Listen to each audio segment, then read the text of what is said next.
So the next question is, who is the girl beside Krishna? Krishna's left on our right. And why is she always by his side? Hardly ever do you see Krishna worshipped separately. There are a few exceptions, but for the most case, there are hundreds, if not thousands, of not Krishna temples in India, but Radha Krishna temples. This temple itself is called the Sri Radha Krishna Temple. Wherever you see Krishna, you always see Radharani. And understanding Radharani helps us to understand the very nature of Krishna, or God himself. The answer to the question, who's the girl with Krishna, is not just a detail, a minor trivia point of thought, philosophy or history. Understanding Radharani is the very key to understanding the personal aspect of the divine. Radha means worship, and Rani means queen. Radharani means the queen, the topmost of all those who serve and worship the Supreme Personality of Godhead. And she emblemizes the most profound truth in our Vaishnava Gaudiya Bhakti tradition. And we're going to try and understand more today who she is, what she represents, and why her presence is so crucial for anyone on the Bhakti path. She's not just Krishna's companion. She is the personification of devotion. She holds the key to the heart of the all-attractive, flute-playing, youthful, Supreme Personality of Godhead. Imagine, if you will, the sun. Now, as you get a picture of the sun in your mind, is not the sunshine also there? Is it even possible to think of the sun without the sunshine? Or flip the script, can we think of the sunshine without thinking of the sun? We're known as the Hare Krishnas because you can't separate the energy from the energetic source. The sun globe is the source, the sunshine is the energy. Krishna is the all-powerful energetic source, and Radharani is Krishna's Hladini Shakti, his topmost energy, his topmost potency. God is defined as having multi-potencies.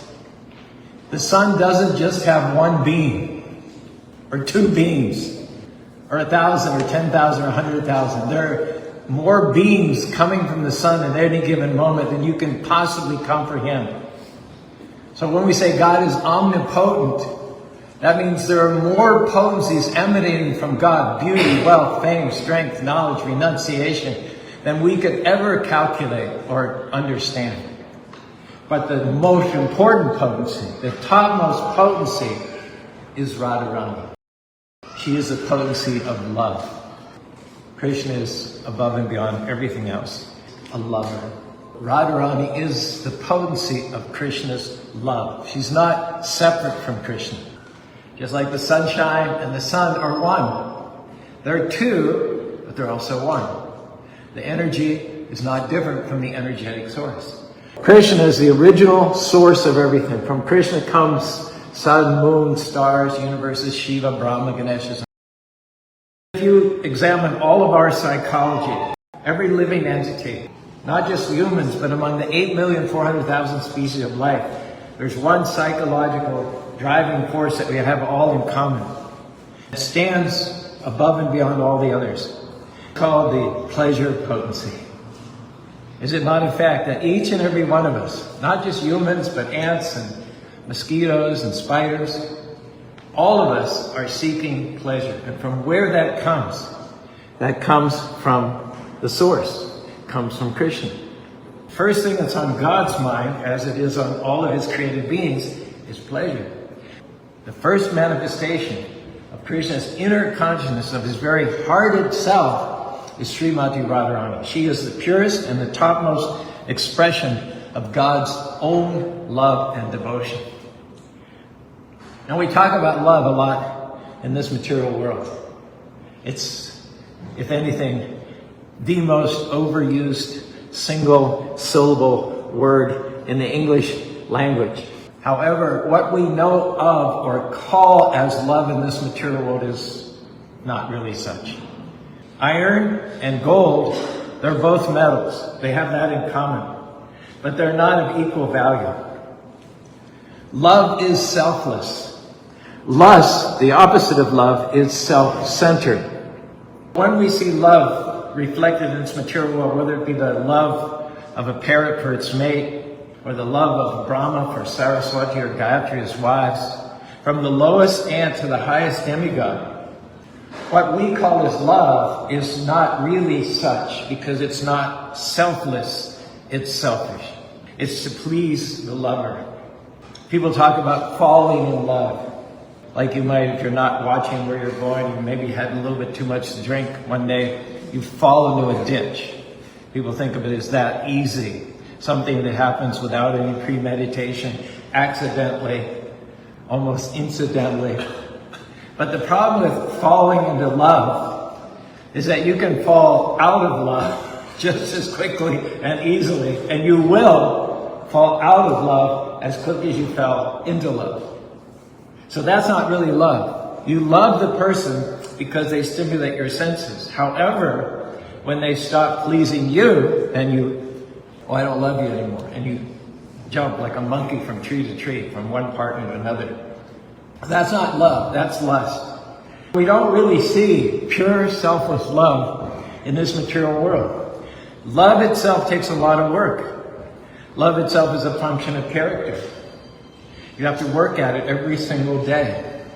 You don't always feel spontaneous attraction 24 hours a day to your mate. And yet at the same time, you need to appreciate them. You need to show them that you value them. You need to tell them you love them even when the sentiment is not there. So love is more than just an infatuation. Love is something that you build as a function of your character over an entire lifetime. We don't really see much selfless or real love in this material world. If we do, the closest example of pure selfless love, what do you think? Right, the mother for the child. They had a fire in Yellowstone in the 90s, burned 70,000 acres, and the rangers were sifting through the ashes later on, and they came upon this bird on the ground who was petrified. The flames had overcome her so quickly that she was literally frozen in place. Well, how did a bird allow herself to be captured by flames on the ground? Even if the flames are traveling 40, 50 miles an hour, they pose a danger to the rabbits, to the squirrels, to the snakes, because they go along the ground, and the fire can go faster than them, then they get caught. But why? How would a bird allow itself to get caught? Not only can a bird fly above the fire, but it can fly faster than the fire can go. So what's the answer to this mystery? As they were standing there musing in this way, from out underneath the wings of that petrified bird came the heads of several of her little chicklets. She could have saved herself, but she stayed there, covered her babies with her wings, and saved them from the fire and saved them from the heat. That's the closest that we're going to get in this material world to the love that Krishna and Radharani reciprocate between one and the other eternally. One statement by Radharani to indicate the complete selflessness of her love. If something makes Krishna happy and me unhappy, that becomes my greatest happiness. Did you follow that? On the other hand, if something makes me happy, but makes Krishna unhappy, that becomes my greatest unhappiness. Elsewhere in his form as Lord Chaitanya Mahaprabhu, he echoed the sentiments of Radharani in one of the verses from the Shiksha Shaksham.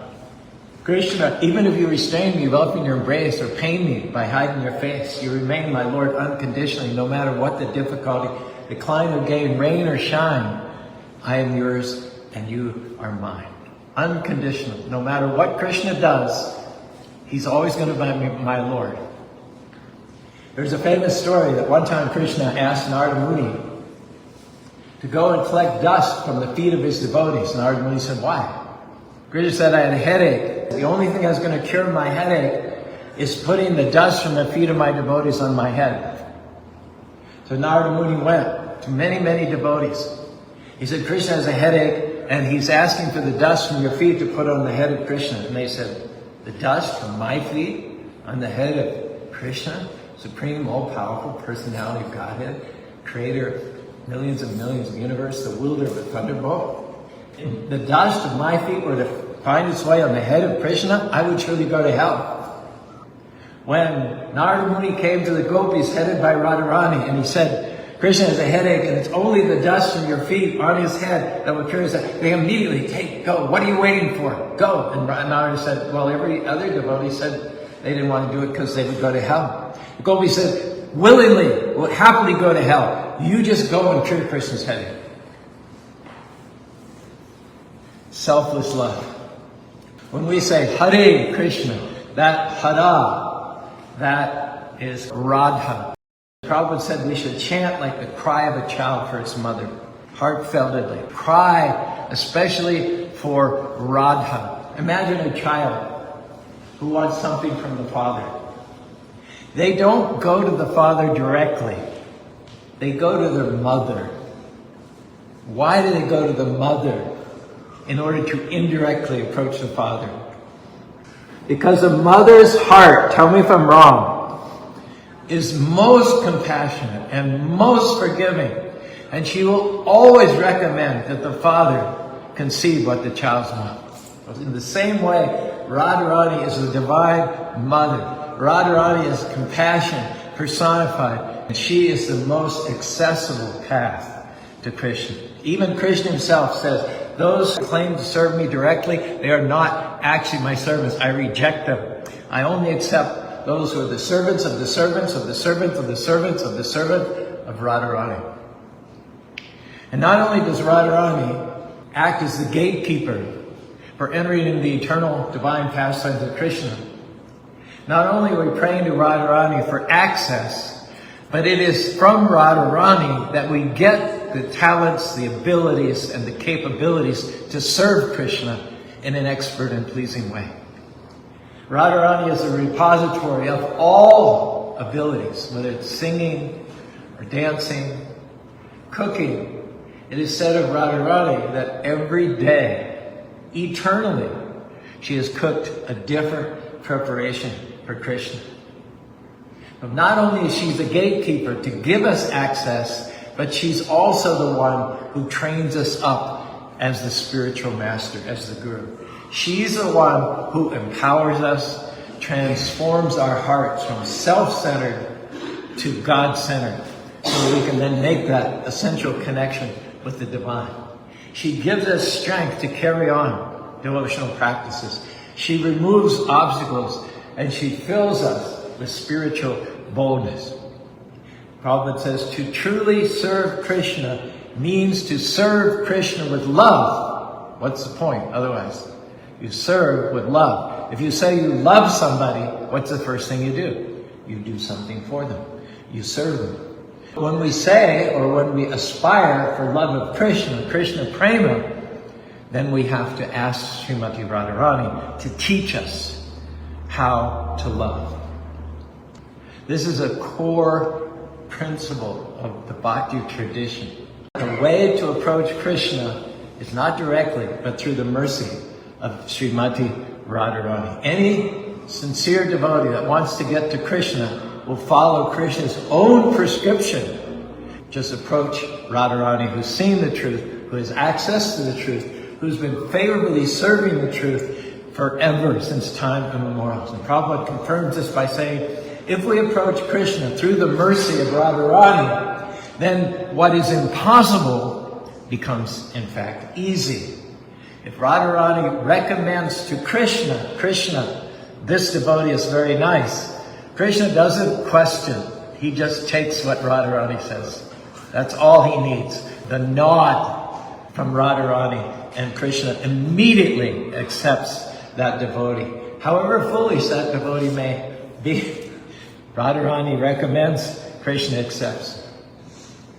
That's why, if you go to Vrindavan is famous for Krishna having appeared there, sported there, enacted his mischievous pastimes there. And yet, curiously enough, If you drive through the streets and you greet people, you won't say Hare Krishna. Everybody says Jai Radhe, Jai Radhe, Jai Radhe. Although Krishna is the king of Vrindavan, Radharani is the queen of Krishna. Because of her love, she is more powerful than Krishna. For us, Radharani is more important than Krishna, because Radharani is our access to Krishna. You don't attain service of Krishna unless you get the nod from Radharani. And this service of Krishna, this love, which is non-different from the service of Krishna, it's not something we gain, it's not something we find, it's not something we earn, it's not something we qualify for. Love for Krishna is who we are. We are essentially, eternally, and constitutionally lovers of Krishna. That is our true nature, but we've forgotten it. We've covered it over. We've distanced ourselves from Krishna by adopting self-interest. If we want to rehabilitate ourselves and get back to the shelter of Krishna, then we have to study very carefully how we can enter into the mood of Radharani. Krishna is engaged in his pastimes with his intimate surrender devotees. It's Radharani's job to recruit more devotees to participate in the pastimes of Krishna. Krishna's loving affairs are immense. Krishna doesn't limit himself to one body. He can expand himself unlimited times, and he can be conducting his affairs in myriad ways, in myriad places in the spiritual world. There's always an unlimited need, no matter how many devotees, liberated souls are already engaged in the service of Krishna, there's always a need for more. Every one of us have something unique that only we can give to those eternal leelas, those eternal pastimes. Krishna longs for each and every one of us to come back. And it is Radharani who tries to satisfy the desire for Krishna. Krishna is saying, what about Balakrishna? What about Jonathan? What about Ed? And Radharani says, don't worry, Lord, I'll go after him. Ultimately, we have to make the decision. But Radharani will move heaven and earth, try to bring each and every one of us back to Krishna, because that will please Krishna. And that's what Radharani is all about. In that mood of recruiting, adding to the unlimited pastimes of Krishna, Radharani came, Krishna came, combined as Sri Chaitanya Mahaprabhu 500 years ago. Sri Chaitanya Mahaprabhu is Krishna, who is blackish, but in the mood of Radharani. Radharani is gold, Krishna is black. But when Krishna wanted to come out in this material world, attract fallen conditioned souls to rejoin the pastimes, did it in the mood of Radharani. And therefore, Krishna was blackish, appeared as Lord Chaitanya Mahaprabhu, who's gold. And Lord Chaitanya Mahaprabhu's distribute love of God to everybody. Because it's not just some people who belong back in the spiritual world. Every one of us is created to be part of that eternal symphony of reciprocity and love between God and his devotees. I heard about a conductor from a big orchestra in Vienna. They were right in the heat of the rehearsal. The bassoons were coming in, the 20 violins were coming in, the trumpets were going, the oboes and the cellos and all, and he said, "Stop!" Of all times to stop, and why now? He said, the piccolo is missing. Nobody could understand how he missed the piccolo, but he did. Because even the piccolo had an essential role to play. He stopped the whole rehearsal to get the piccolo with the program. So you may be a big bass drummer, you may be a piccolo, but Krishna wants you. He needs you. And so when he comes as Sri Chaitanya Mahaprabhu, he's indiscriminate. He doesn't consider whether you're qualified or whether you're not qualified, or whether you're a great devotee, whether you're not devotee. He'll take anybody. The example is given. If a merchant has a very valuable product, which is in scarcity in a distant land, this is what commerce is all about. If you have too much of something here and they have too little there, you take it there and you sell it for a good price. There's no love of God, there's no Krishna consciousness in this material world to speak. Lord Chaitanya Mahaprabhu takes this merchandise all the way from the spiritual world to the material world. It should sell for a very high price. Like I said, pearls of great value. And yet, the age is so degraded, so dark, so fallen, that nobody's interested in purchasing love of God, which Lord Chaitanya Mahaprabhu was brought all the way from the spiritual world. So what do you do if you're a merchant? You've gone thousands of miles at your own expense to bring those products to the pier, and you find that nobody is interested. What do? So Lord Chaitanya is here. He's brought this valuable commodity. Nobody's interested. So he gives it away free of charge. It's free. Lord Chaitanya Mahaprabhu is handing out love of God, and the price is just chanting. Hare Krishna, Hare Krishna, Krishna Krishna, Hare Hare, Hare Rama, Hare Rama, Rama Rama, Hare Hare. Just reawakening what's already there. God created us to love Him. That's our reason for being created, to love Him. So we know how to do that, but we've just forgotten. We need to reawaken. Little child has had many births before, but when she comes into her present birth, she's temporarily forgotten how to walk. She's walked and run and flew and swim and who knows what. So it requires some retraining, reawakening. They're not really learning how to walk for the first time, but they're relearning because they already know how to walk. And it may take some ups and downs and some bumps and some falls and a little bit of crying, but they can do it. They can do it. They can be assured from the beginning that they will be successful. So similarly, Krishna consciousness, a goal, a selfless devotional service under the mentorship of Srimati Radharani. It's a world which is dense and dark. There's not much that's conducive to God consciousness in the world. If you look around today, it's all about greed, it's all about power, it's all about viciousness. We don't get any reinforcement. We're going against the tide. But it's worth it.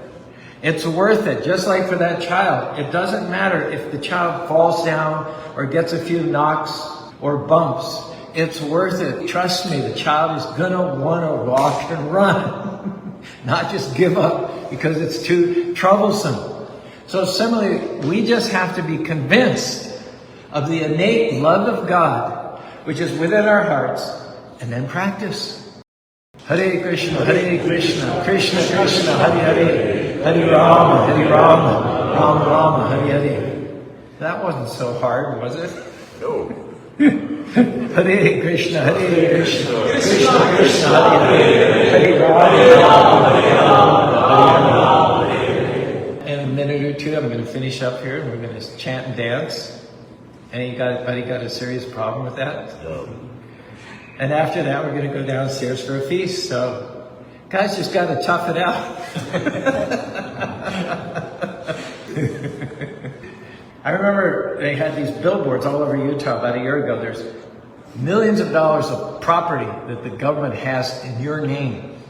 People are not aware. And you just have to go log into the government warehouse, put in your ID, and then you'll see what's yours. Here's a government warehouse. And you're presenting yourself at the window. There are literally tens of thousands of dollars worth of stocks and bonds and cash and gold in that warehouse with your name on it. And you don't have to earn it. You don't have to qualify for it. You don't have to do anything for it. All you have to do is show your ID, show your identity to the caretaker in the window there. It just so happens, as far as Krishna Bhakti is concerned, Radharani, our best well-wisher, is in charge of the property department. Radharani, our mother, who loves us and who overlooks our faults and shortcomings, dispenses all of the devotional sentiments, all the flavors of love of God, all the motivation and strength that we need to get home back to God. All we need to do is put aside our false ego, or we aspire to be the master, to be the controller, to be the owner, to be the enjoyer. All we really have to do is none of that, just uncover our real identity, meaning it's already there. We just have to realize that we've misplaced it, we've lost it, and now we have to go back and get it. It's like losing your keys. Oh yeah, I left my keys somewhere. Keys are there, they're still yours. You just have to go back to where you left them.